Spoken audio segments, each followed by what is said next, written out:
Ladies and gentlemen, welcome on in to the PSP Podcast, featuring your friendly host, Perc 173, where PSP stands for Perc Spreads Positivity, where we educate. The 3 E's, right? You can educate, you can entertain, you can be empathetic. Have you encountered any gender-related obstacles or biases while building your career in content creation? I would say the cyber stalking.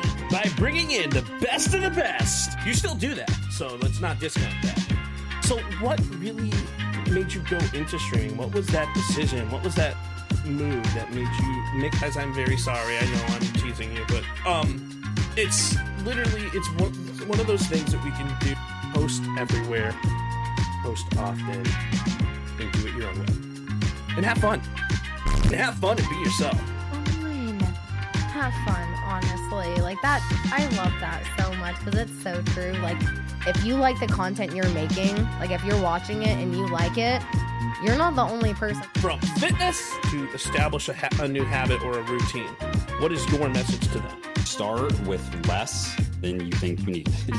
Too fitting. Would love to get some tips and tricks of the trade on like how you kind of do things in the cosplay field.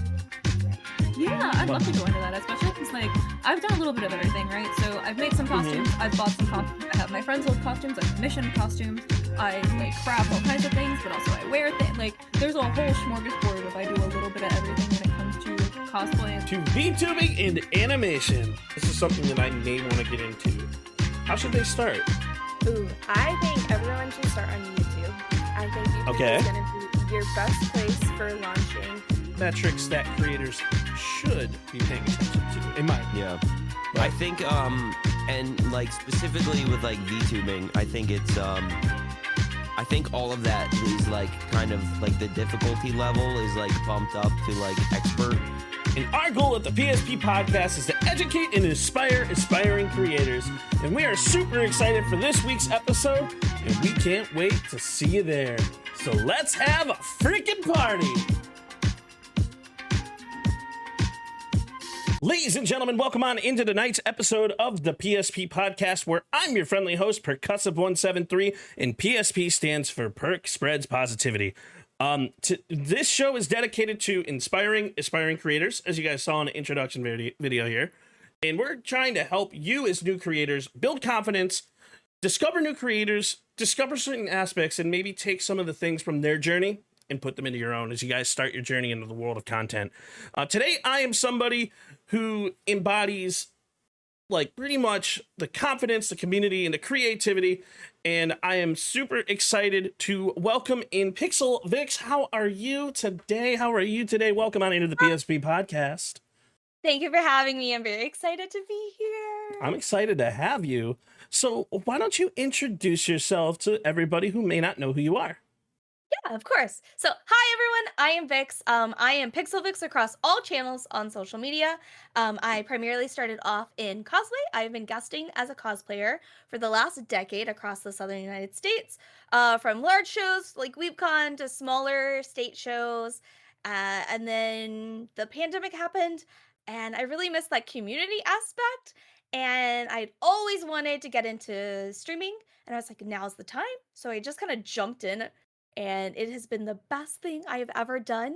And so now I not only have a creative community within cosplay, but now I have a wonderful, loving, growing community just within like the streaming and gaming space too. And I actually saw that because I popped into your stream a little bit earlier and you were doing some D&D. Oh yeah, with D&D. Yeah, that was so great. Like I love getting to share the D&D because I'm very passionate about D&D. One would say I'm obsessed. But like D&D style streams are so hard to stream because they aren't very interactive, and so I always try to put like a warning, like, hey, I'm gonna be a little delayed replying or reading things, but I really want to share it with everybody because I'm really passionate about storytelling and story like collaborative story making. And D&D is a wonderful place to do that. So I'm glad that you enjoyed. Things were getting a little chaotic today. We love chaotic. Like, we're streamers. Like, chaotic energy is how we thrive. But so you mentioned you were a cosplayer. So I have to ask, what's your favorite cosplay that you've ever done? Let's see. That's a hard one. I normally have like 3 or 4 answers to Sure, no this. worries. Um, I have one. If you've ever seen, a lot of my cosplays are very like anime based. But if Okay. you've ever seen Tokyo Ghoul, Ooh, I love Tokyo there Ghoul. is okay. So Hmm. Hinami, Hmm. Tokyo Ghoul. I made her Kagune. If you don't know anything about the show, then a Kagune is essentially like their organic weapon. It's like kind of part of them, but she has these elaborate wings and like think of her like as like a butterfly and like these like ribbon tails. And so I made these like huge like fleshy looking wings that like moved in and out and they had lights glowing in them. I competed at I think it was Fan Expo Dallas like 2019 maybe with that, and that's been I still have it in my closet. I like refuse to throw it away. It's in like pieces because it's so large to store, but I think that might be my favorite. It took me like 8 months to build.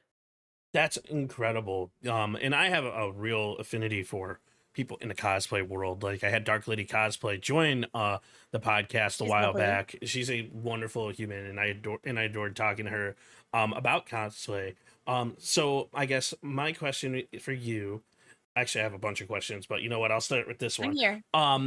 The what is your advice to any new creator that may want to get into cosplay? I think the biggest advice I have is just to do it, just jump into it. Hell yeah. And that you don't have to like go really big your first time, that everything's a learning step or it's a like there's a huge learning curve. There are a lot of skills. You don't have to learn everything at once. In fact, you can easily jump in like nowadays because I feel like store-bought cosplays are so easily accessible. So that's one is you can just buy your cosplay anywhere. Do your research, obviously, or just do a closet cosplay, which is stuff that's just in your closet already. A lot of video game characters tend to be easily created using things just lying around your house or from the thrift store. That's honestly like a really cool thing to say because I remember when Dark Lady came on, she's like, you don't have to be great at everything, Mhm. but just start by doing something. It starts with your basic costume. And like then it will evolve over time. And it's really cool because so how long have you been cosplaying? And also how long have you been streaming? So I think I'm hitting the 10-year mark as far as cosplaying. Oh, W. I think technically it'll be this upcoming year I will hit the decade mark. Oh, cool. So a very long time for cosplay. And then for streaming, I started like right in the pandemic, so I'm going into like the 6th year almost. So So we're on the 5th year right now. I made the mistake of starting after the pandemic. I had a different account during the pandemic, but I deleted that TikTok account because I was like, you know what? I want to do something completely different. I don't want to be the talk to the live just like solely like from a phone. I want to Mhm. actually like game and utilize my computer. And I didn't transition very well, so I ended up deleting my old TikTok account. And so now I'm kind of starting from scratch with like a new Mhm. TikTok account, but hey, I think it's doing pretty well. I But think we've all been there. it's like you have to make that decision on like, do you want to like completely change your brand and how do you properly change your brand and stuff like that? Mhm. And it's a whole challenge. It's a whole thing. So, um, what would be your advice to any new creator that may want to start streaming? I feel like a lot of it is just jump, but Mm-hmm. just like go ahead and just do it. I'm a very detail oriented person. I get lost in the details. I could spend hours and hours and hours just like researching stuff before I like ever pull the trigger. Um and then I'll like talk myself out of stuff all the time or I'll get cold feet. No one believes me when I say I'm more introverted as a person. Mm-hmm. Uh or that like I do have anxiety and that like I'm just really good at like how do I how do I say it? Like talk like hyping myself back up. I think because I've dealt with it so much, especially like being in the creator space for so long.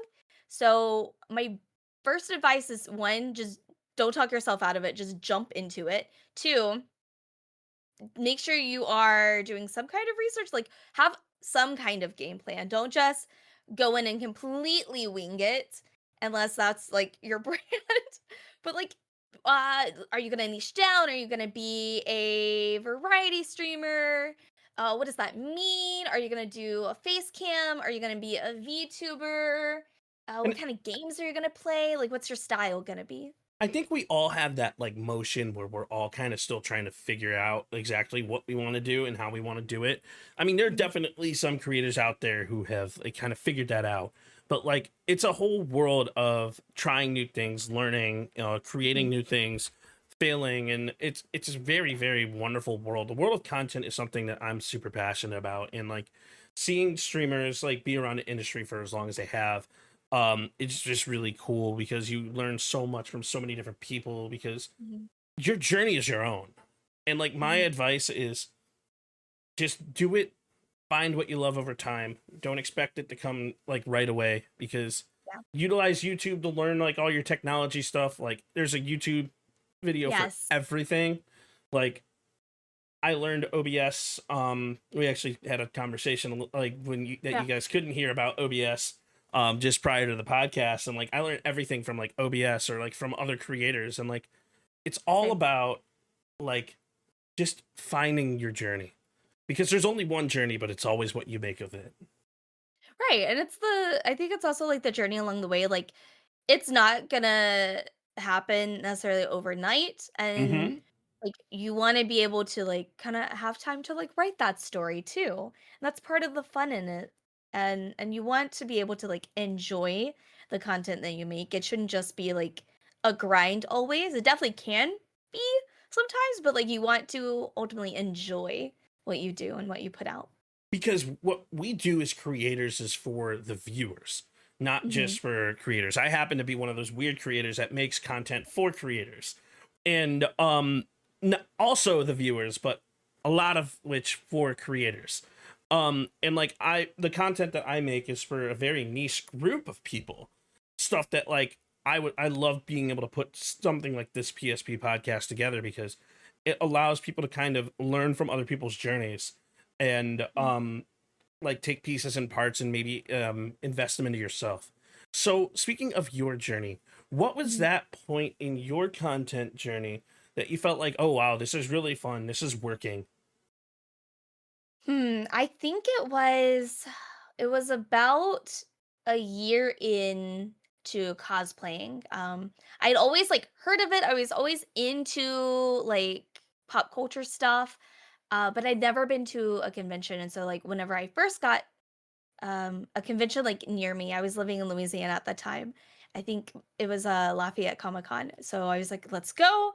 Um, I had followed other cosplayers, like some that I'm friends with, like Yaya, for example, and like her story and her cosplays were so inspiring. I was like, I think let's just do it.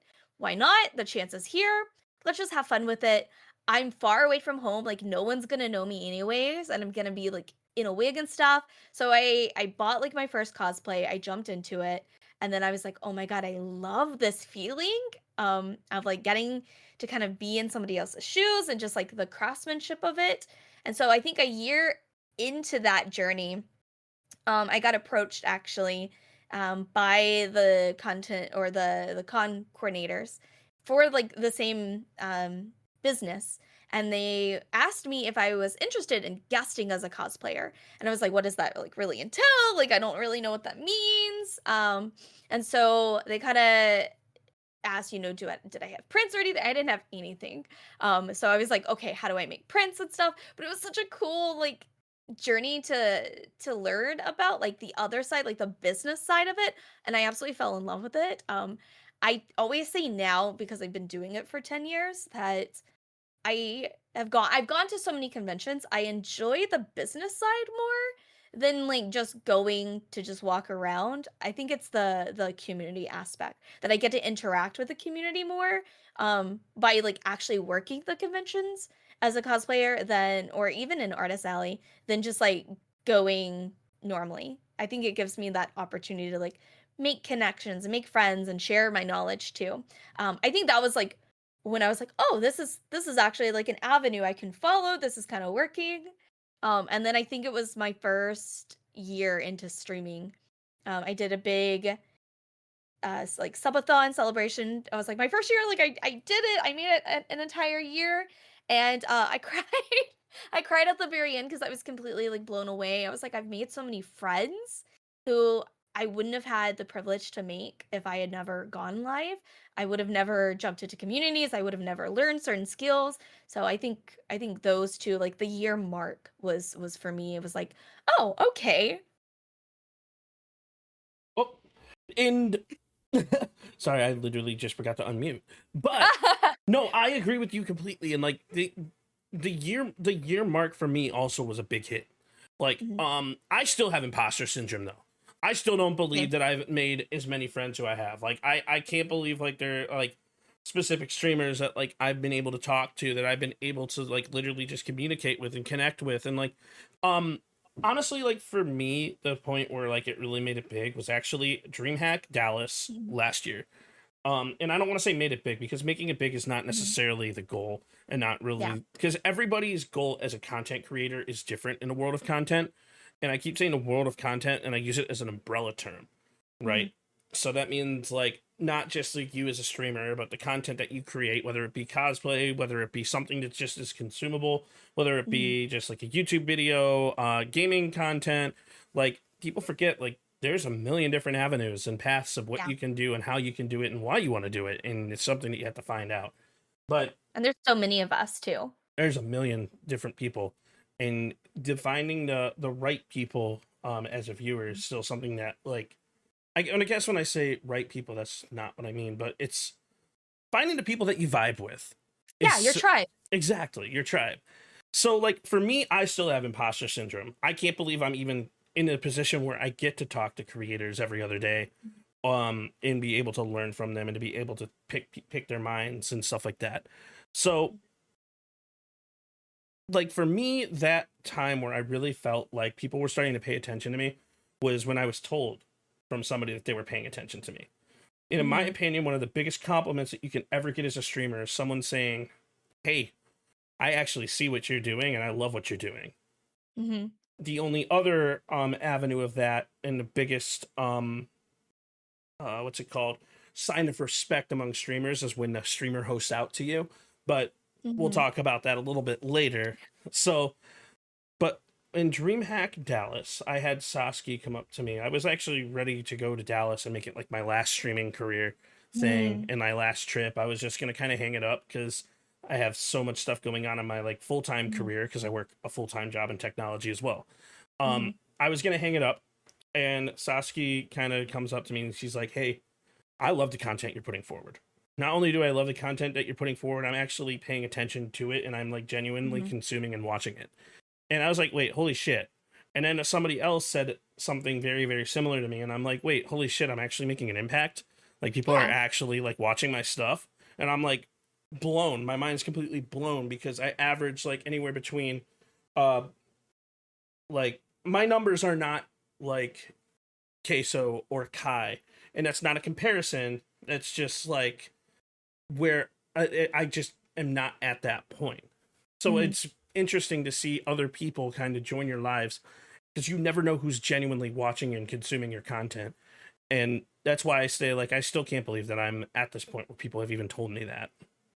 I love that, the analogy of like, imagine these people in the room with you, like like, you know, 10 people with you, 15, 20, 30, 50, like, that's still an amazing number of people who are hanging out with you at one time. Like, that's crazy. Absolutely.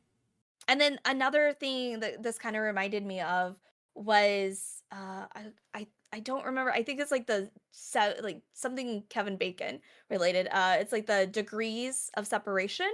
Like, you're 7 people away from like knowing everyone in the entire world, and I keep finding that to be truer and truer, especially within the content space, just because we are constantly meeting each other, and I'm like, I've watched your content for forever, and like now we're having a conversation. And DreamHack is absolutely amazing for that, because it gives an opportunity for people to like actually sit down, and your podcasts are great for this too, because we get to sit down and like actually share information, because we're all so busy either making or editing our content or like IRL things. We wear so many And hats so as creators. yes.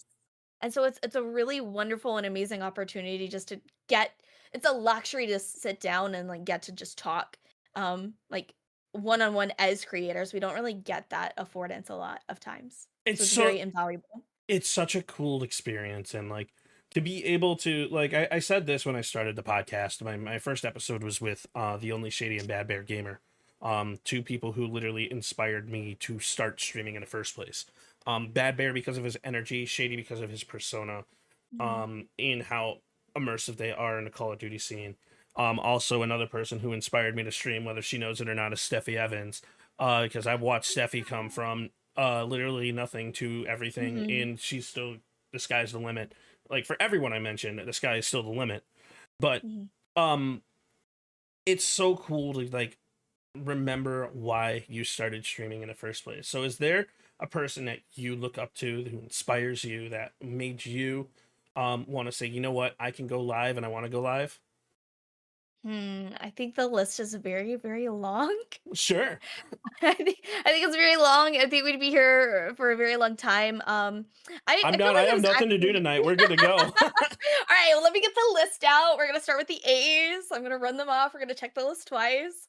Um, no, I feel like I wasn't really one to like sit down and watch streams until I started streaming. I would watch it like here or there, or I would have like a friend or two that would get into it, and I would like moderate their streams. But other than that, I mainly was like doing YouTube. hmm I'm still I learning YouTube. I have no idea how that Yeah, platform works, and like I'm I'm like coming I'm back to trying. YouTube at this point. Like I'm doing it backwards. So I'm coming back to YouTube now. hmm But uh yeah, my partner, he started streaming like forever ago, and I was like moderating, and I was like, this is super fun. And then he got out of it. He's been incredibly helpful, just like making sure I'm like up to date with like the tech and stuff, and making sure things run, and teaching me like what different things mean. And then just the friends that I've made along the way, like in different communities. Like I have friends that inspire me with like the art community because I stream a lot of art, people within the cosplay community as well, and then people within like certain game niches too. So I don't know. I feel like I have a lot of friends within the different pockets of the creator space, and I cherish and love them each so very much because I don't know if they realize how inspirational they are and how much just I love their content and how much they inspire me to just keep going. We kind of mentioned this earlier, like the space, just being a content creator or making content can be very isolating because a lot hmm of times we're kind of just talking to a camera. We're in our rooms alone. There's not a lot of like face to face or one to one contact unless you're incredibly lucky and you kind of like live with everybody that you're making content with. That's not always the case for a lot of us. And sometimes you can get in the cycle of like that imposter syndrome of like, am I good enough? Am I making content people enjoy? Like, can I do this? Like, am I, you know, on the right track? And so getting the chance to like talk to people within different specs of the community is very enlightening, and you learn very quickly that everybody has this feeling of imposter syndrome, so we're all in it together, which is really amazing that we get to kind of bounce ideas off of each other and share that love essentially. Absolutely. And like the world of content is such an incredible place because the more I watch people, the more I realize, and people are just people. And Mhm. people are freaking awesome. And we Yes. love people, and that's kind of why we put ourselves in the world of content. And not only do we want to like do positive things and create a positive community and create a positive space, and like you meet people throughout like the time frame of like being a creator, but like everybody has their own things to her. Also, Mhm. Serena's in the chat, and I love Serena, speaking of which. Oh, I love But her. it's like having like being able to understand that in the world of content, we are all people trying to be the Mhm. best people that we can possibly be. And that's why like every single podcast episode I ever say, we say that there's 95% of content creation is introspective work, Mhm. because we always have to look back at our content and figure out, you know what, this is something we want to improve. This is something I see that may have lost viewers. And like, is there something that you look at when looking at your own content that might be like that ticket? I think for me, I get so absorbed in sometimes like what I'm doing, and part of that is just the way that I'm wired with the ADHD and everything. I also say that I have a resting bitch face sometimes, so I've tried I've really not hard seen to like. that yet. I've not seen that yet. I've seen tried really all hard. smiles and positivity from you. I've tried really hard to work on it because like if I get hyper focused, I'm just like focused in. I And feel I'm like, that. oh, okay, it looks scary. I should look less scary. I have an I've been ADHD trying face, so like I'll be like paying close attention, and then look, a squirrel. exactly. You understand me. You get it. Mm-hmm. And then just making sure like I'm keeping track of different things too, because streaming, you're going 90 to nothing. You're talking what you're saying, and then you're thinking about what you're going to say ahead and how it connects. And then you've got like if you're playing a game, you've got that, and then you're responding to chat and all these different things. And then somebody triggers something, and then you've got to do something. And so like constantly like remembering what I've got to do. I'm always getting reminded, hey Vix, you forgot to do. Oh yeah, that's right. Let me do that. So it's like, oh yeah, that's right. But that's the beauty don't of know. being human, is like you create, Mhm. you have all these things that like you're putting together, and everybody's mind works in beautiful and mysterious ways.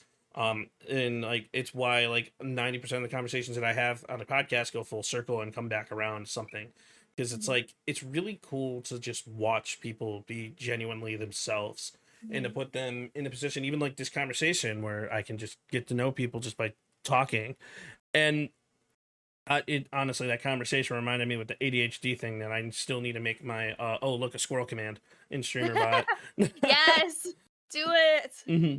So like Yeah. literally, my game plan for that, because I thought it was really funny, was going to StreamerBot, and anytime like I forget something, because I forget a lot of things in the process of Mhm. like even the podcast, someone will type squirrel, and then they'll see a squirrel run across the stream, and I'll be like, oh look, a squirrel. Oh, look, a squirrel. The squirrel's back. Look. The squirrel's Look at him. back. I would want to name him, then I'd forget the name. It's a whole thing. It would be a whole Like fun thing. I'm bad with passwords, and so like I play a lot of Final Fantasy, and so I have to log in every time. Hmm. And I've changed my password so many times because I keep forgetting what it is. That's not And a then bad I thing though, because at least like you're having a revolving door. That's right, exactly. I always try Mhm. was like, good luck, hackers, because I don't even know my stuff. You're never getting in. I can't even get in now. Uh, As I someone who like that works in you. cybersecurity, I love that. Yay, ADHD for the win. Hmm. I love that you mentioned like talking like people are just human, people are just people.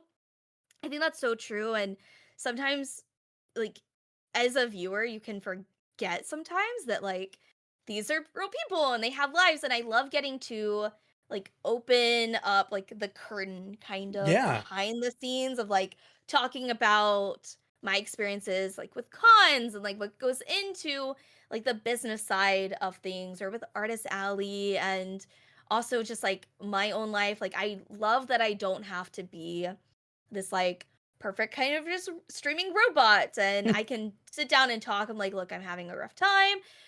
Certain things are going on. Sometimes I can talk about it, sometimes you can't.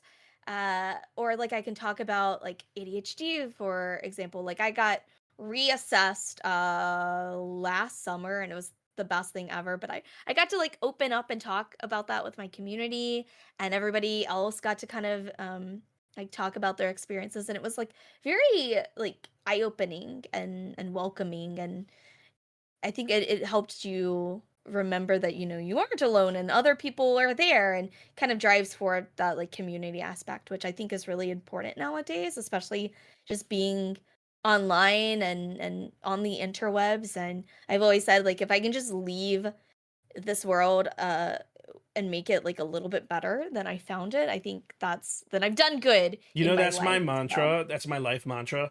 In every it's such a good situation, one.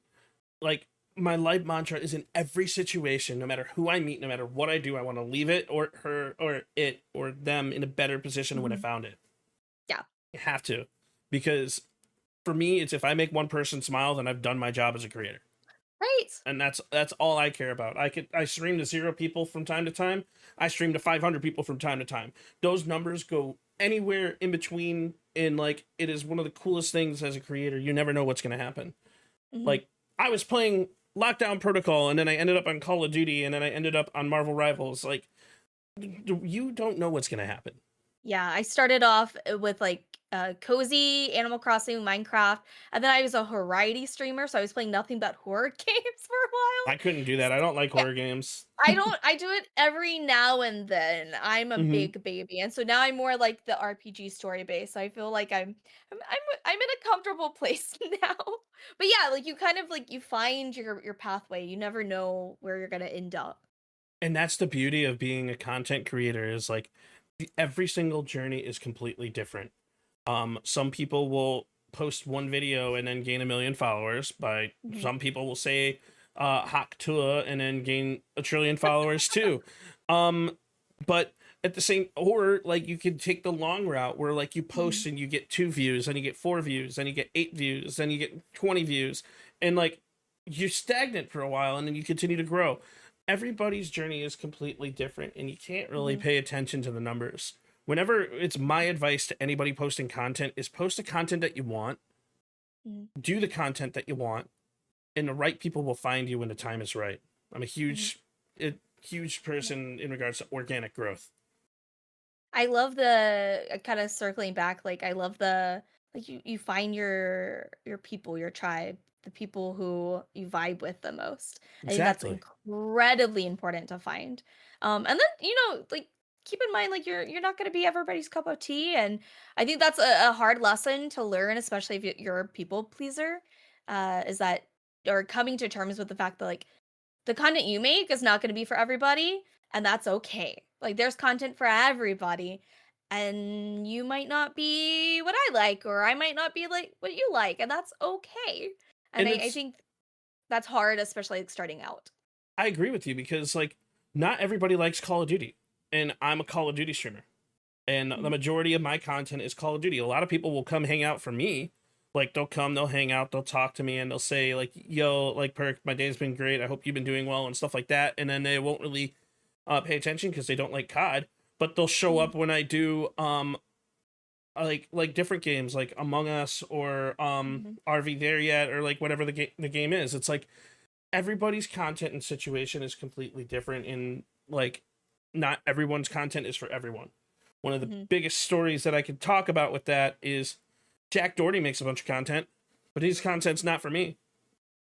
I don't like rage bait content, but that's my own personal opinion. So I don't consume his content, but Right. 1 million other people do. So the world of content is a vast place. It So is. speaking of that, do you remember your first piece of content, and what would you tell that version of yourself? Oh God. I don't know. I don't even know if I remember what was my first piece of content. Oh no, I do remember. I remember mine, and you'll laugh. I remember mine now Mhm. only because it does not exist. I've wiped it from the face of the internet. It's not there. And if you can find it, please send it to me because I don't have it anymore. But this is like right whenever I was starting out like cosplaying. It was like one of my first cosplays. I had just made like my Instagram account. It was like I had like 5 followers. It was in the baby steps. I decided that I was gonna dye my hair for this cosplay. It was Misaka from Attack on Titan. It was like right around the same length or whatever, and I was just gonna dye my hair jet black. Right? It was like a chestnutty brown, and I was like, I'm gonna dye it. So I bought some box dye and dyed my hair black for this cosplay. And it like the weather was bad. It looked flat and everything. I was like, I'm gonna post this.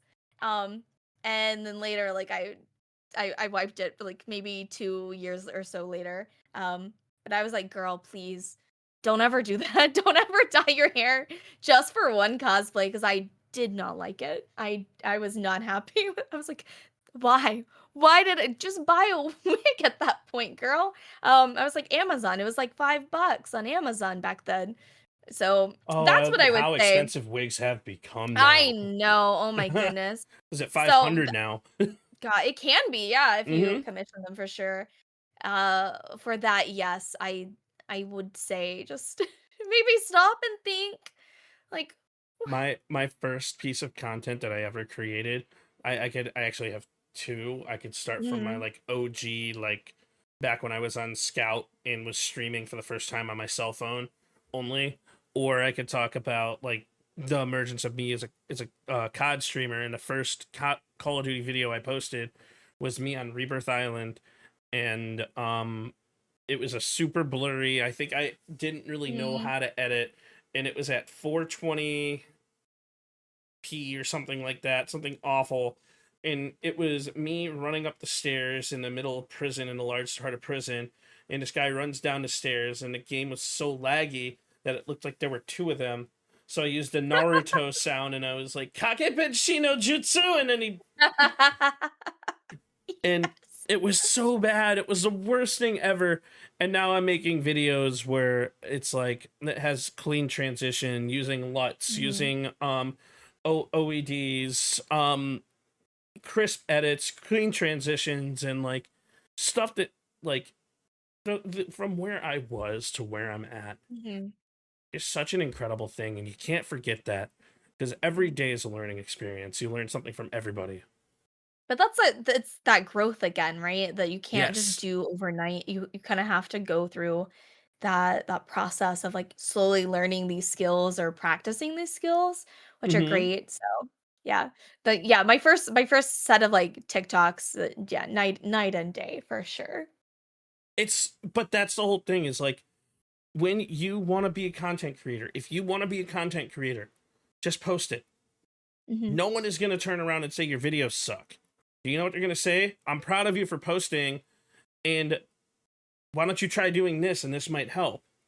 Hmm. Because it was actually me having a conversation with Josh Barracks. I don't know if anybody knows who Joshua Barracks is. But Joshua Barracks was a former Call of Duty streamer, was a bigger Call of Duty streamer, and now he makes full-time content for TikTok, on TikTok, and makes a ton of money from it. Um, he actually said, "Hey," and these are still the recording settings that I used today in OBS. He's like, "I noticed that your recordings are super low quality. Why don't you try recording like this? Because when you record, that directly affects your download speed based on your internet. But when you stream, that's directly influenced on your upload speed." And when he taught me that, the entire door opened, Hmm. because now I have 1,000 down and like 40 up, so I could stream to two different platforms now. Well, actually, Hmm. technically three, if I wanted to. Hmm. Um, but my download speed, I'm now recording at 55,000 CBR. That's only 55 megs of that 1,000 download speed, and I have the rest dedicated to the game. And now I have super high quality content, 4K content. Everything's Hmm. super clear, super Gucci, and like things just keep growing and are constantly improving from a day to day basis. But it took somebody like being kind too, and like, hey, Mm-hmm. let me give you this advice. Let me help a fellow creator out. Because So networking, and that's a right. huge part of growth as a creator, is from Hmm. being able to create yourself from a professional manner, from a business perspective. Hmm. And I have a business degree. I also have a engineering degree, but that type of thing is extremely critical, to be able to talk to the right people. I wouldn't have met you unless I networked and found you. Right, exactly. So, I think that's incredibly important to be able to like utilize those skills. what is that line between professionalism and being your goofy authentic self in the streaming world? I Because think I know a lot of people like question that when they're starting content. right, yeah, I think it comes down to boundaries. I think it's good early on to establish like how much of your content is going to be a persona and how Mm-hmm. much of it is going to be like you as a person. Like how much are you going to put like your true self into that content? And I feel like you need to do that very early on because once you put certain things out there, it's the internet, you can't really take it back, especially with like yourself. and personal information, obviously, right? Like safety is always going to be number one Yes. priority that you have to think about just this day and age. But like some people stream completely or make content completely under a persona and it works totally fine. Some people, that's just not their vibe. My biggest thing is create those boundaries of things that you are okay sharing with the internet or complete strangers seeing, and make sure that there are hard lines of this we will not entertain, we cannot talk about this, this does not get shared. I think it's really important to have that conversation too with people that you know, especially your family members. Like my entire family knows I make content. They know if they're interacting with my stuff online that they can't say certain things. Just because like I want to keep everybody safe because you never know, right? Like Mm-hmm. so I've made those boundaries super clear from the get-go. And then I was totally fine wanting to share personal information or like personal stories, but there are certain things that, you know, I withhold, of course, mainly for safety reasons because you have to. And I make that super apparent and clear within my community, that there are certain lines not to be crossed that like can't share, or information that like I'm not willing to give out. Things like that obviously are like you need to establish that so early on. Otherwise, it leads into a huge slippery slope, like because then you get into situations or conversations, and then it could be too late. You've already like put some information out there. The safety aspect that you're bringing up is extremely important, and like establishing your boundaries from the get-go of what type of creator do you want to be. Do you Mhm. want to fully indulge in that fine line of being a creator? Do you want to do like 18 plus content? Do you want to do Mhm. just strategic content? Like you have to create the boundaries and identify what you want to do initially and create those fine lines for yourself, or Mhm. else you could be in a very interesting world. It's like everybody forgets that this is the online world, and everything that you say, Mhm. everything that you do, everything how you interact and how you hold yourself is going to be on the internet forever. Yeah. And being on the internet is just such a amazing place, but could be the scariest place if you do Mhm. things wrong. Like Yeah. shoot, I'm in COD lobbies. People say the N word at me Yeah. multiple times, and like eventually they get called out and like posted on the Booted. internet, and then they end up losing their jobs or losing Mhm. their stuff because like they're being racist and bigoted, and we don't like that stuff. Like Mhm. I call it the isms. We try to avoid the isms as much as we can. Mhm. And like my style of content that I involved and flowed into is about creating an educational space for people. Mhm. And it's content that everybody, creators, non-creators, viewers, that everybody can consume.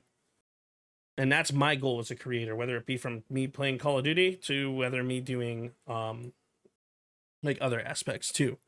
So that being said, what helped you set those boundaries and overcome the fear of being seen and judged online? Because I know this is a big thing the new creators worry about. Such a good one. Mm-hmm. So it's kind of a twofold. I think the biggest thing is I was already consuming a lot of content. I'm chronically always online anyways. But I was consuming a lot of content, and I had certain creators that I was like, "Oh, I kind of want to emulate the style," or who really inspired me. So I kind of looked to them to see like what were they doing? Would I be okay following exactly in that? What would I not be okay with? I think my family definitely helped me set those boundaries as well. I personally am just a very private person. I really like separating like my content life from my personal life. I'll share as much as like able to, that I Sure. feel safe to share. But there are a lot of certain things that I'm like, not everything needs to be shared online. I want to be able to like have like my own, private moments and things that like are just for me or just for me and my family. So I think that's super important to establish very early on. Um, and as far as getting over the like, I guess being afraid to be cringe, I think just go for it. Like to be cringe is to be free. Like there are Exactly. videos and I've got clips and stuff. Because like I'm in the voice acting scene, so like I've got videos of me doing like ooh woos and ada left. I don't care anymore. I can't be phased. I, I but feel like cringe you is okay. Cringe is fun. yeah It's like like cringe it sets you get free. it gets yeah it gets views. I It had gets a boob engagement. song for all sorts shits and giggles, you know? Like Exactly. Like it like you have to kind of thinking of it like on a business like social media aspect, like it gets engagement, right? There's gonna be certain people who are like, oh, this is like cool, and then other people who are gonna hate on it regardless of what it is. I think as long as you're having a fun time, I think it's also important never to take yourself too seriously, because then you bingo. kind of zap all the fun out of it anyways. So I think that's the big thing, is just do it. I Having nothing's that fun. serious. Yeah, Having just fun. just go That's for it. it's It's not that such big of a deal. it's such a big thing that like you're saying. And like having fun in a world of content is something that you have to learn how to do. It's like Mhm. when I first started content, one thing I wish I told myself is just let yourself be yourself. Mhm. Just have fun. It's your own journey. Things are gonna change. Things are gonna Yeah. happen. You never know who's gonna join. Like I like just looking at my kick chat right now. How the hell do I have kick partners coming in and out of my chat? You know, it's like I adore the hell out of everybody who's like who comes in and out and shows themselves and creates that things. Like Mhm. I didn't expect to even be at that point. I didn't even expect to make a video and get a view. I just expected to post a video and make people laugh because I thought it would be Mhm. funny. But like one thing as a creator that I wish I knew when I first started creating is always remember why you first started streaming in the first place. Mhm. And so Yeah. what would be that thing for you that you would tell yourself as a new creator? What's one thing you I wish you think knew? oh, I wish I knew a lot of stuff when I Mhm. first started. Um, I wish I knew how difficult it was gonna be, right? That Mhm. like nothing was gonna come easy. How much like self-learning you would have to do. I think I wish someone had told me just to, not take yourself so seriously. Because I think I very, especially like starting off, like that first month or two, I took everything super seriously, and it was zapping all the fun out of it. And I was like, okay, I need to step up back a little bit and like reevaluate. I'm like, why am I doing this? All right, community. I miss community. I want to interact with people. I want to like have that community aspect. So I was like, okay, that's the reason. That's the why that we're doing this for people. Um, I think for cosplay, I think I had those people that told me like just start slow. So that I was incredibly grateful for that. So that was very eye-opening. And I think that helped me progress the way that I did, was I had a good foundation, and good people behind me and around me. I think for just content in general, I wish someone had told me to be prepared for how isolating it can feel at times, and for myself to be more guarded very early on, because there are people out there who don't have your best interest at heart and Yes. either just want to use you for what you can get them, whether that's connections or content or money or whatever, um, and surround yourself with like kind of I call them my inner circle, like people who will have your back, who no matter what are going to be there for you, who you can bounce ideas off of, and who understand the space too. Because I could talk about the stuff with like my friends that don't make content, but and they give amazing advice, but they don't always get it, you Right. know? And that's a huge thing too, is like having those conversations with your friends versus having those conversations with the Mhm. people who understand the industry. They're two entirely different styles of conversations. Like having the conversations with your friends, they're gonna say like, well, wouldn't it be funny if you called somebody weird term, and be like, Yeah. well, sure, but how would the public view that? You know? Yeah. It's like, but that, Or is and that it's- within my character? Yeah. yeah, is that within my character? It's like, and like you hit the nail on the head here, because there are a lot of people who like to utilize people for their own styles of content, and like it's something that as you grow, as you network, and as you define your brand as a creator, you learn to see. And Mhm. for me, my stuff is about mutually beneficial collaborations. Like, I wanted to bring you on a podcast because you have an amazing journey that you could share, and we could definitely help inspire aspiring creators.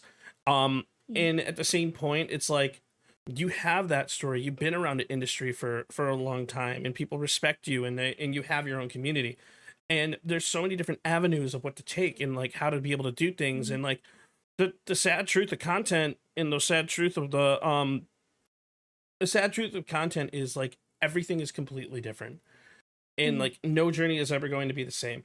No one's just going to rapidly grow, and it takes a lot of luck, but it also takes a ton of skill. And people immediately equate and say, oh no, it's all luck. No, it takes a lot of luck, but it takes a ton Of skill and ton hard of work. skill. Yeah.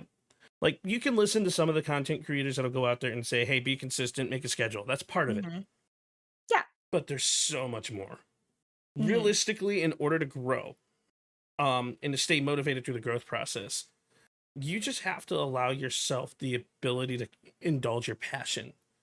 And being passionate and showcasing your passion is going to literally be the difference maker of everything that you do. Like, if you make a piece of content and you're not happy about it and you don't like it, it's going to be like, meh. Yeah. But if you make that piece of content and you're like, holy shit, this snipe was the greatest thing ever, I'm going to show you why it was the greatest thing ever. Then people are going to be like, whoa, that was the greatest thing ever. Greatest thing ever. Yeah. Right? This is Mentality. amazing. Yeah. Yeah, mentality. And like, so we both know that the world of content is a slow growth phase. Nothing is easy. Everything is earned. How do you stay motivated during that? Oh, I I have a half serious answer, and then I have an actual serious answer. My half serious answer is spite. Is just doing everything out of spite. They're like, oh yeah, you bet I can't watch me. Hell yeah, though. So That's no, hold on. That's fucking awesome. Because like that mentality is like, yeah, you think I can't do it? Well, watch this, bitch. I got you. yeah, a spite for a lot of it. The other part is, I think I understand burnout really, Yes. really easy and well. I talk about this occasionally, but like I have a master's degree in history, and I went straight in and like finished everything. And so like by the time I was so burnt out with everything. And then I knew that, like, especially with cosplay too, you can get so burnt out with cosplay and just crafting and con after con after con. So finding those passion projects or things that like you enjoy are so important. I use this or utilize this more with like art and artist alley stuff, is like having something long term that I can just always go back to, and like, okay, what is gonna bring back the joy? Nobody else is probably gonna enjoy this but me, and that's important. Is as long as I'm enjoying this, that's gonna revitalize you. That's gonna make you Yes. want to do. It's gonna bring back that spark, because if you burn out, it takes years to recover from that. And people And burn out it's a lot in this hard. space. Yeah, they really do, because it's can be such a grind sometimes. Oh yeah, and like, so doing the grind of being a content creator on top of having a full-time job and a secondary job, and that's what I do. It's like people Yeah. are like, wait, I haven't seen you post in a while. Are you okay? I'm like, oh yeah, I'm fine. Yeah. I promise you, I've I'm just fine. taken a step back so I don't burn out. Yeah. I'm just trying to recondition myself. Like, well, for example, I took 3 weeks off after DreamHack. I didn't post. I mean, granted, I had stuff going on in my personal life, and Papa Perc went through surgery for cancer, and I've been his caretaker, and I've been helping him, and like, I still have been able to network, make time for podcasts, to schedule podcasts, and have the time to do that type of stuff and reach Prestige 4 in Call of Duty. Yeah, let's go. I'm a badass. Um, but There you go. it's like, but my content that I was posting suffered, and I posted Mhm. one of my first videos today. I'm actually working on 40 straight videos for both channels, my podcast channel and my Call of Duty channel, so that it will Yeet. be consistent, and then people will be like, oh yeah, this person's posting a lot. Even though I'm not really posting a lot, I'm posting every 3 days, but I have 40 videos lined up. But it's Oh, stuff like, bashing. yes, it's Yeah. organization, scheduling, and like when you everybody's schedule is so crazy, and like you can't necessarily create one, but you kind of have to stick to one. Mhm. So what do you Yeah. do to allow yourself to put every piece together? That's such a hard one because the ADHD wants me to not, Look, but there's a I squirrel. crave. Weird. But It's I Fred. crave it. I do really well with like structure and schedules. And so I found a schedule, at least a streaming schedule that worked really well with me. And so I try to stick with that. Sometimes it gets a little wonky because like I'm out on Fridays for like cons and stuff, but Mhm. otherwise, like I'm trying to work on like keeping them posted. I might not always post it, especially if it's like a really busy season, if I'm gone away for a lot of shows. Otherwise, like your community learns that schedule, and so they're gonna be there for that schedule. The secondary thing is I really like planners. I've always W been a planners. big planner person. I actually have. Let me see if I can pick it up without all of the pages falling out because I Oh, that's had nuts. things. I have a planner right here, You are so so I I have literally was. everything online. I just have to be. I have I everything like it online. physical. I need it physical, and then I transfer it to online, because it helps with just me moving everywhere. But I love the tactile feel of like writing it down, I guess. Hey, that's an incredible skill on its own just to be able to have. And like a lot of people, like, I kid you not, I met somebody who forgot how to write. So No, really? I'm serious. He literally said, Oh no, I used to no. write in elementary school, and now I don't ever write anymore because all I do is type, and I can't really write anything down. You've unlocked a new fear for me. I know, I'm right? so It's scared now. crazy. It has happened, and it's crazy. But Oh no. creating a schedule is something that we have to do because consistency Mhm, is what allows people to be able to grow.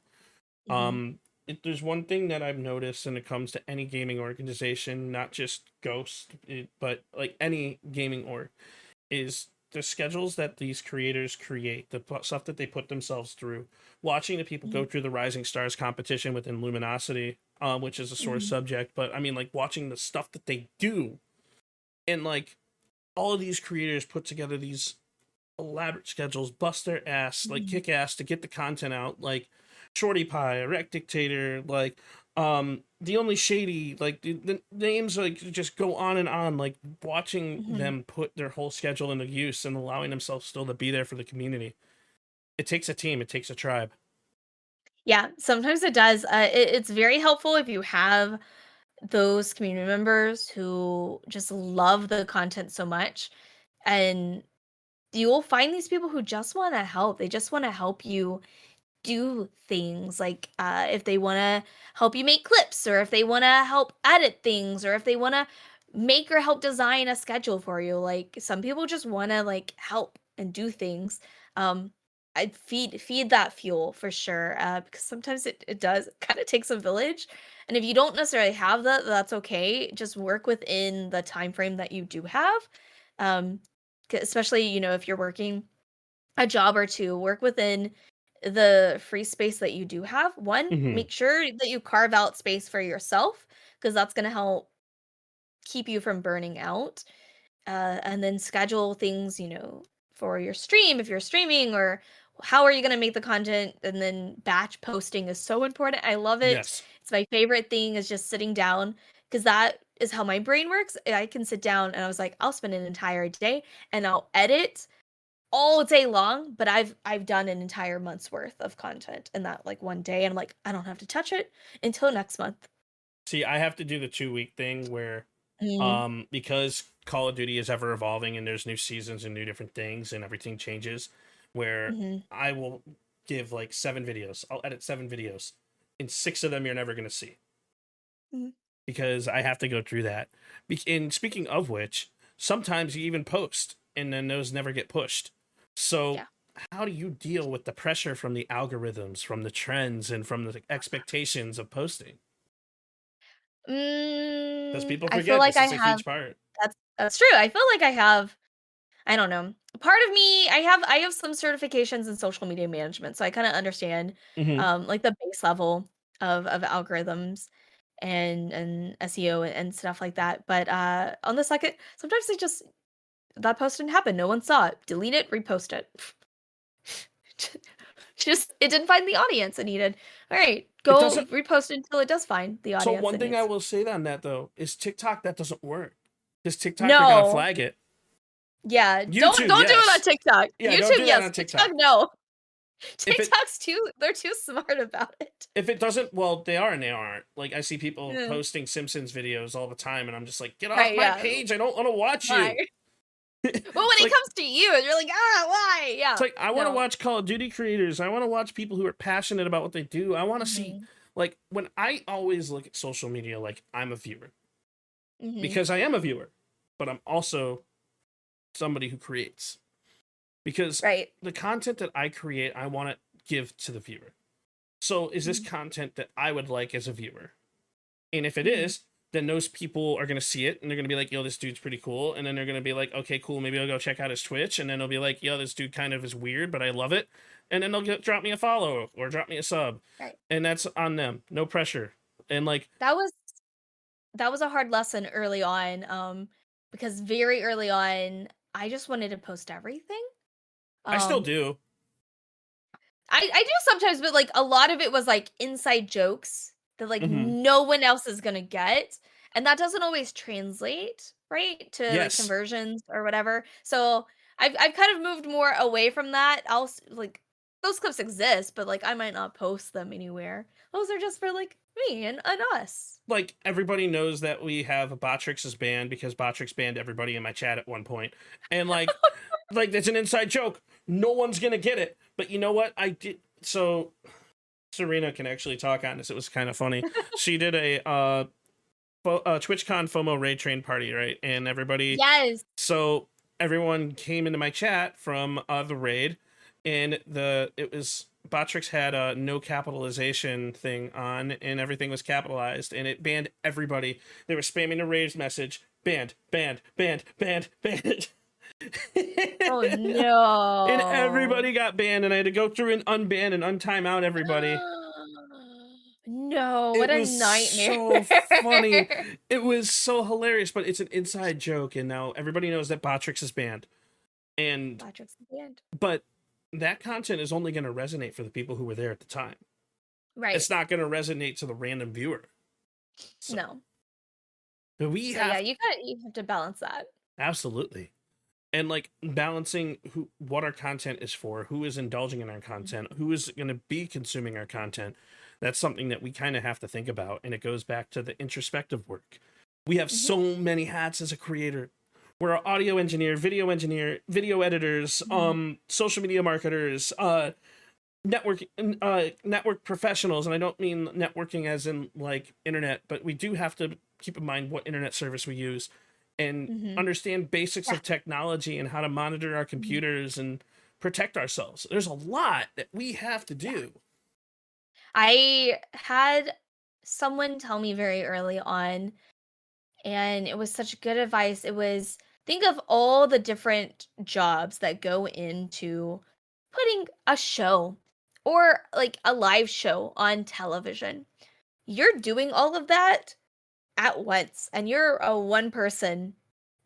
Like you're a one person show. Like you are the sound guy, you're the light guy, like you're the producer, like you're all of that while you're live. And so yeah, there are a lot of hats that go into that, and then the behind the scenes too of like your scheduling, your filming content, etc. So yeah, you have to wear so many hats all at once, and it can be exhausting.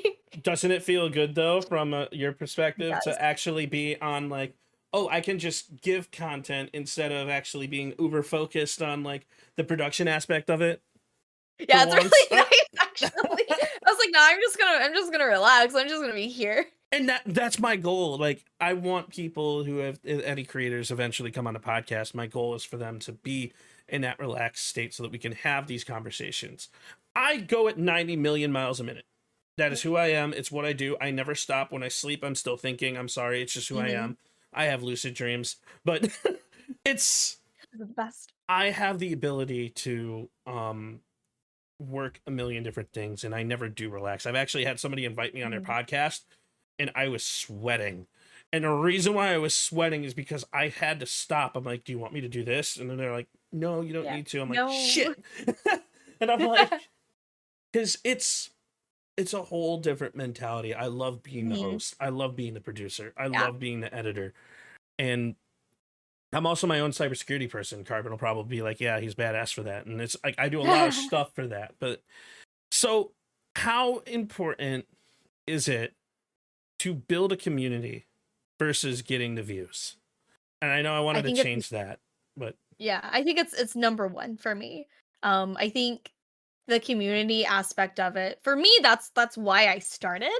So for me, that's no question, without a doubt, number one for me. Like, the views are nice. It just business speaking, like, analytics will get you like brand deals and this and that and stuff, right? Things that will like put money on the table. But the community aspect, like, you're a real person, there are real people consuming your content. You're influencing and you're touching like people's lives, like real humans. I think that's very important to like never lose track of or lose glimpse of. And no matter what you go through, no matter what you experience, community and having those people that like vibe with your stuff and you can like interact with, I think that's important because they're going to be there no matter what, right? Like, if I am like, yeah, if I have to take a week off, then I think I can speak to majority of us, especially streamers. We get like those kind of like butterflies when you go back to stream. Like, did they all forget about me? Like, am I still? But like, they're all very excited to have you back. I think the community aspect is really, really important. And I feel like that's definitely going to be always number one for me. I couldn't agree more. For me, it's something that I'm still trying to build. But I also don't want to say trying to build, because if you try to build it, it's never going to be built because you're going to try too hard and people are going to be like, eh. But if you don't build it, and then they will come. Yeah, it's like, build it. Like, what before? So going into how you even build a community is one of the most interesting questions that I have for you and for myself. But the people forget that the first step in building a community is establishing your own interpersonal self first, because you have to be happy, you have to be approachable, and if you're not happy and approachable, people will still show up, but they may not show up all the time. But being able to put on the show that you're trying to put on, the product that you're trying to put out, the content that you're trying to put out, is massive when it comes to the creating of content. So what is it, this step for you? What are those steps to build a community? How does one even try to do that? I think for me, I think the important part is slowly and carefully. I like, as nice as it would be to, blow up tonight, I don't think I would be happy in the long run, because in those instances, you don't get to choose your community chooses you. And as a result, you don't get to weed out those bad actors, right? You don't get to weed out the people that aren't there for the right reasons, aren't going to be helpful or conducive, or they're harmful to everybody's well-being, etc. I think starting it slowly and very personably is kind of the stepping stones essentially there. Honestly, I agree, because like there are people whether you realize it or not, who are for some weird reason out to get you. I can't explain it. I don't know what's going through their heads, but like some people will go into your community, they'll play the nice guy, they'll play they'll play the fool and allow you to be that fool temporarily. It's like it's difficult to find, but when you find them, you will know. And you as a community have to, or you as a streamer have to be cognizant of how they will affect your community. And if when you let one of those longtime community members go from your community because they turn into one of those bad apples, it's kind of how you handle that moving forward. Because when you do remove someone like that from your community, it's possible you might move more members at that point in time. But it's also not something that you can control because you don't want to put them under the bus either. It's a catch-22 situation that you kind of have to learn out as like you grow as a streamer. But that's kind of going into some of the more advanced community management measures, and but it's a whole different thing. But I agree with you. Like allowing yourself to put yourself out there to the right people is huge. And it's a big stepping stone on how to build a community. So I think. Oh, go ahead. Yeah, if I can add something really quickly, I think it's also important. Like I don't know, I've always felt like the thing that you said earlier is that people are just people. Like I've always felt that way.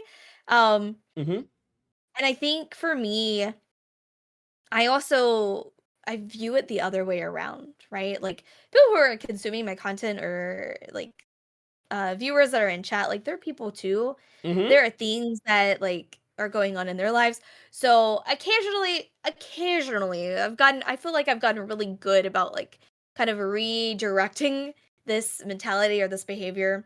Not that it's bad, but like so people will come in and they're like, I'm so sorry I haven't been here for like, but that's good. That's fine. Like you had things going on. Thank you so much for being here. I'm happy to see you.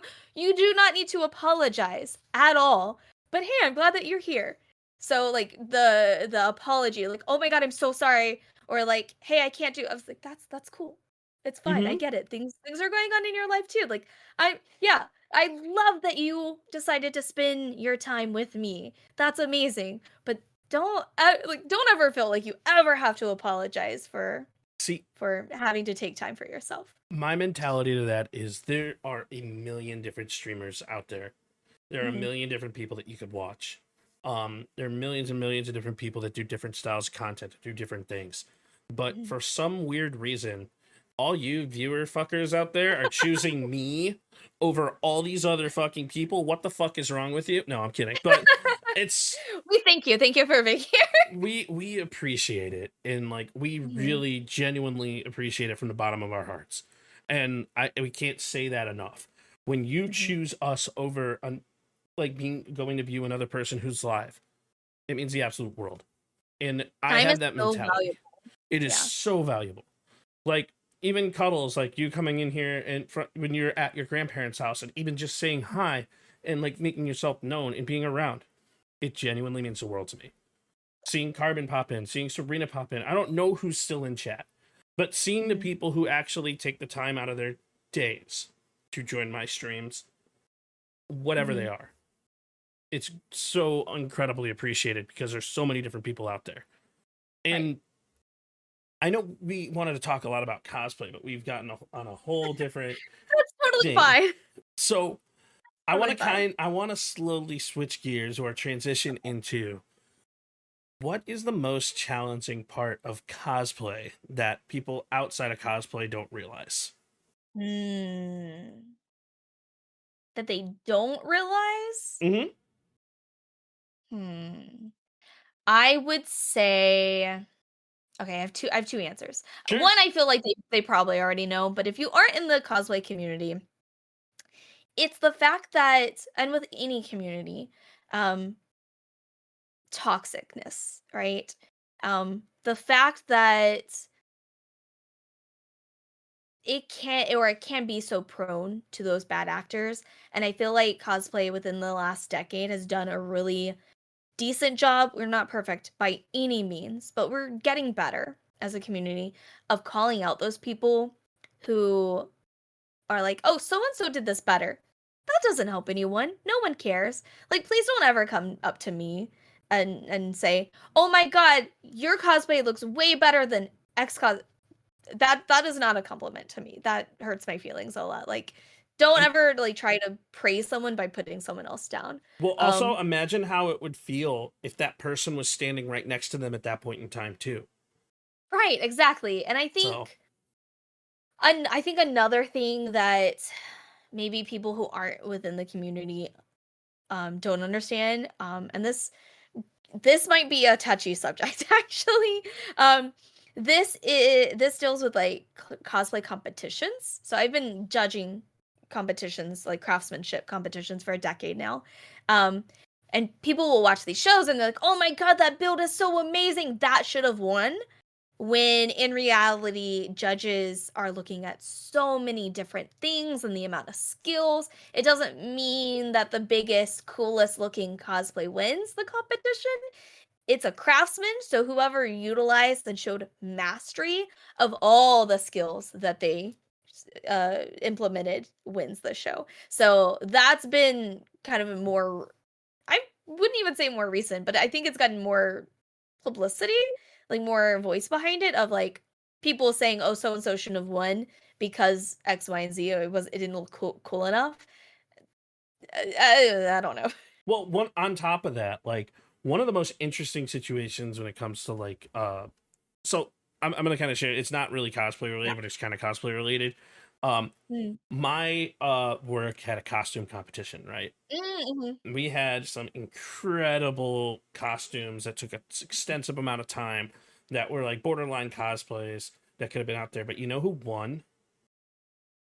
The person who won had a sheet of paper on the front of their on the front of their chest, and then a sheet of paper on the back.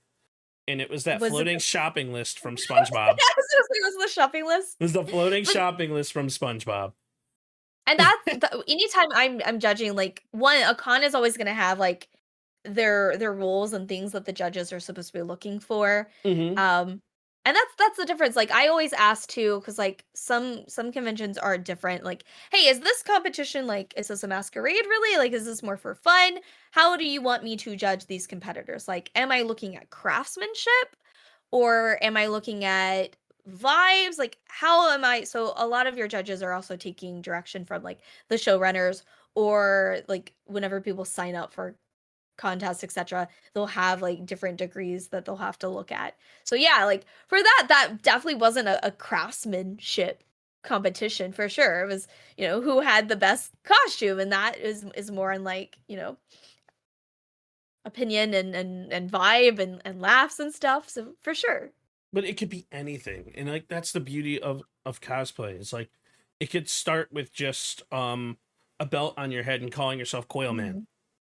Yes. Right? It's so cool. It's still a cosplay. Like, and people forget that. So how has cosplay defined your confidence or your creativity? I think it has opened up the door a lot. I think it has helped me come out of my shell and become more of like this like pseudo extrovert. I can't. Maybe that's why no one believes me. I don't know. Maybe I've evolved over time. Hey, I may not be looking on this podcast, but I'm super introverted. Like I'm hella introverted. I like to sit offline, play games by myself. Like. Right, exactly. And so I think, cosplay has helped me find a level of confidence that I didn't have before. It's helped me feel more comfortable in my own skin and my own body, and it's given me certain skills and a community and friends that like value that. So it's been very eye-opening. It's so awesome to see when it comes to like to allowing something like cosplay to open up the doors like that from an emotional perspective, and like to be able to allow people like, or to allow yourself to take that next step just in personal growth is something that's just so freaking cool. So how do you think, that being said, that it's affected your creativity so much, how do you think the cosplay community has embraced you? and what would you like to see in the cosplay community moving forward? I think that they, for the most part, like I've always felt very welcomed. Whether I've just been very fortunate to have good people around me and to have found my tribe very early on.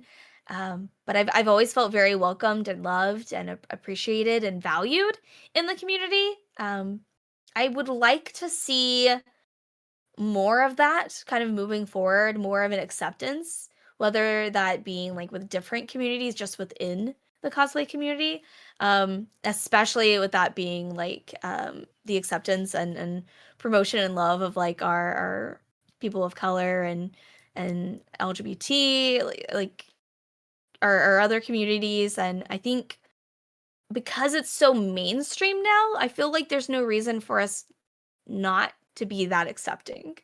Since it's especially with like TikTok, it's become so widespread. Like I remember cosplay was not something that you would tell people that you did outside of conventions. I remember that was something that like you would not talk about, and you definitely wouldn't post it online anywhere. Or tell your family about, and then like TikTok was like, nah, this is cool, this is acceptable, like these are actual skills that are super sick. And now it's like everywhere, and like cosplay is almost like a household term. Like if you drop cosplay, most people are gonna know or have some idea what that means now, whereas before like no one knew what cosplay was. So I feel like, especially with it being so widely accepted just in general, I feel like there's no reason why we can't accept like everyone else within the community. I couldn't agree more. And I pride myself in creating a space where everybody is welcome. I don't care if you're gay, trans, lesbian. I don't care if your pronouns are controller and byproduct. It's whatever you are, you're welcome in my community, because you are human. And I like to connect with humans. I have a lot of people join my community and ask about my sexuality, and I never tell them. I could be straight, I could be bi, I could be pan, you never know. And I think it's a funny thing that the community still tries to figure out every day. So, because I'm very close about that type of stuff. So, what's really interesting is one question that I want to bring up here is, since as we're kind of wrapping things up, is what is something that you're still learning about being a creator? What is something that you want to like delve into moving forward in your career? Time management. Oh, hell yeah. I feel like there's never enough time in the day for all the things I want to do.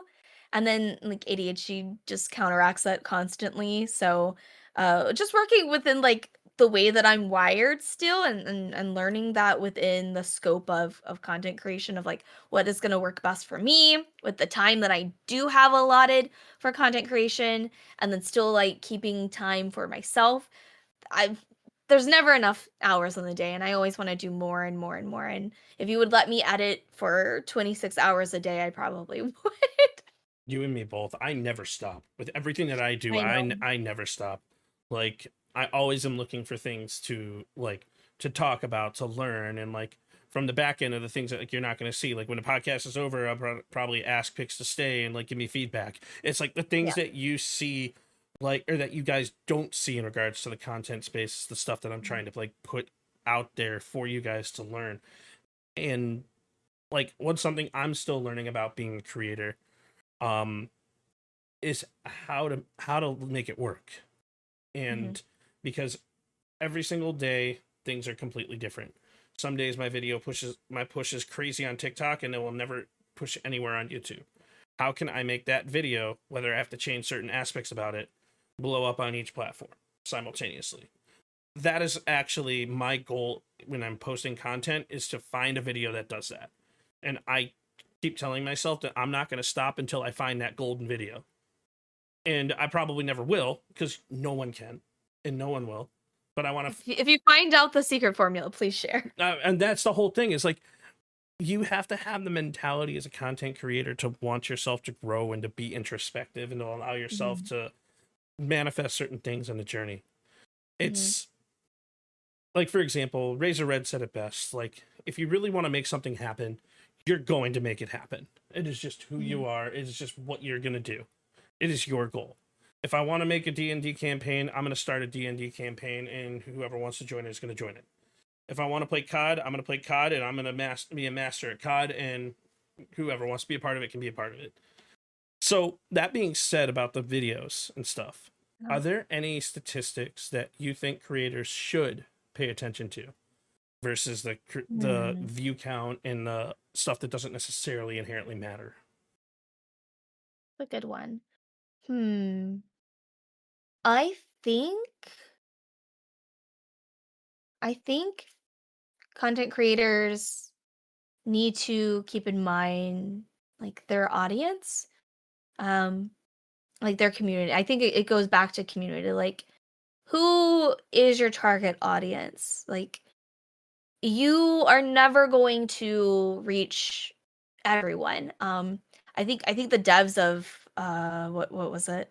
Helldivers 2. I think they said it best was uh content or a game for everyone is a game for no one. Content for everyone is content for no one, essentially. Like, I think you should keep in mind your audience and like who you're targeting, because that's going to be your people, and that's who you're going to want to hang around, and that's who's going to want to be with you. And I think that way you can also kind of steer clear of like those bad actors, essentially. I agree. My response to that question is actually interesting. I think the statistics that you should pay attention to are when the viewer count drops. Mm-hmm. And the reason why is Yeah. it something that you said, something that happened in a video, something that you did, that could have potentially made that drop. And then you can look back and you can be like, oh, maybe Yeah. next time I don't add this. Or maybe maybe I add something different. Mm-hmm. Maybe you re-edit that video and post a new version of it and see if it does way better. Mm-hmm. Because Experimenting, I think, is important. yeah, Being okay A/B to tracks. experiment. A/B tracks Yeah. and A/B videos are huge. That's why Yes. Instagram has trial reels. Mm-hmm. And I love those. So I have one more question for you in regards to the Okay. content to the podcast, and I Okay. ask everybody this: what Okay. is your advice to a creator that wants to hit the go live button? What should they know?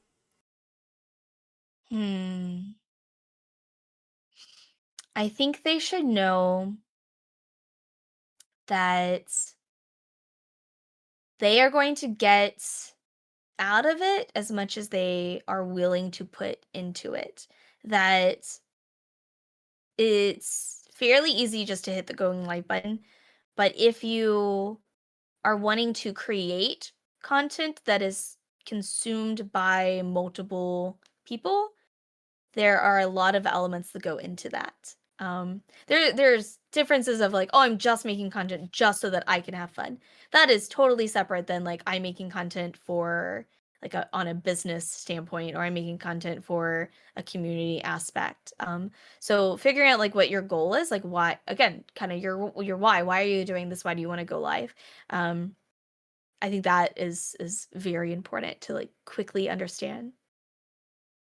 I agree with you 100%. You have to identify your audience and you have to have that boundary and idea going into everything. And my advice to any creator that is wanting to do it is to have fucking fun and Mhm. remember why you wanted to go live in the first place. Is Mhm. it because you want to be like Kaisenet, or is it because you just want to do it and have fun and be yourself? Do you want to make that step and like turn into whatever creator you want to be to? You have to define the process for yourself. Mhm. And remember that and let that be your driving force. Because when you create content that you're passionate about, that content is going to shine. Mhm. So, I think that's so important. I think you said that really, really well. thank you. So, do you have any closing remarks for anything before we wrap up? I do actually. Sure. I try really hard to remember this. Sometimes my brain just goes burr, and Yeah. I'll stream like way longer. I'm like, oh, okay, guys, I gotta go to bed. Night. But no, I try to close every stream with remember that you are valued, that you are loved, that you matter. Make sure that you are taking care of yourself. You're telling your loved ones that you love them, that you're loved, that you're important. Take your medicine, touch grass, and then sniff a bee. Sniff a bee. Dude, Yeah, you gotta change it up. if I sniff a bee, it's gonna sting me, and I'm gonna have this like little mark on my face forever. Yeah, you gotta, because they're expecting you to like go sniff the roses and see. No, sniff a bee. Taste the rose. Just sniff a bee and taste it. I actually love that because it defines a lot what we are as creators, is being genuine, being authentic, and then being completely fucking different. And it's amazing because we're our own human beings, guys. We really are. But ladies and gentlemen, I appreciate everybody for popping out for today's episode of the PSP Podcast. A huge special thanks over here to it's over there. Sorry. To I'm somewhere. to Miss Pixelvixx. And if you guys are not following Pixelvixx, you can actually click her thing in like the title, what's it called? The title, stream title. Yeah, and then you can do that thing, and then you can follow her platform. And if you don't, I will yell at you. Well, not actually. I'll just kind of. I'll cry. She'll cry. Don't let her cry. But ladies and gentlemen, if you are an aspiring creator, if you're an aspiring cosplayer, and you're ready to jump in, or you're figuring it out and trying to find your voice online, just remember, be who you are. Keep being perfect. Keep being yourself, and you'll find that journey on your own. And ladies and gentlemen, that was the PSP Podcast. You all have a wonderful day. Doses!